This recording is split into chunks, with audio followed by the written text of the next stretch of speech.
আজ সন্ধ্যায় বাড়িতে কিছু গেস্ট আসায় বানিয়েছিলাম চিকেন পকোড়া। এর জন্য আমি চিকেনটাকে এভাবে ছোট ছোট টুকরো করে কেটে 2 ঘন্টা আগে নুন, হলুদ ও ভিনিগার মাখিয়ে ম্যারিনেট হতে দিয়েছিলাম। 2 ঘন্টা পরে জল ঝরিয়ে নিয়ে তাতে দিয়ে দিলাম আদা, লঙ্কা ও রসুনের পেস্ট। এরপর দিয়ে দিলাম ছোট ছোট টুকরো করে কাটা পেঁয়াজ, লঙ্কা কুচি, জিরে গুঁড়ো, ধনে গুঁড়ো, কর্নফ্লাওয়ার, রাইস ফ্লোর, হলুদ ও পরিমাণ মতো নুন। এবার গোলমরিচ গুঁড়ো আর একটু জোয়ান হাতে এভাবে ঘষে দিয়ে দিতে হবে। তারপর একটা ডিম ফাটিয়ে তার মধ্যে দিয়ে ভালোভাবে সবগুলোকে একসাথে মেশাতে হবে।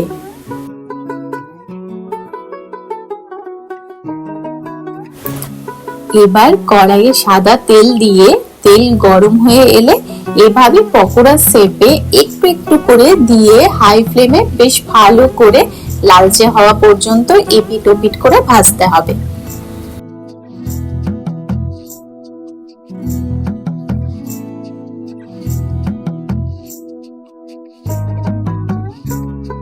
এভাবে ভাজা হয়ে গেলে গরম গরম সার্ভ করো চিকেন পকোড়া। অবশ্যই ট্রাই করো একবার, যে খাবে সে বারবার খেতে চাইবে। কেমন লাগলো অবশ্যই জানিও কিন্তু। টাটা।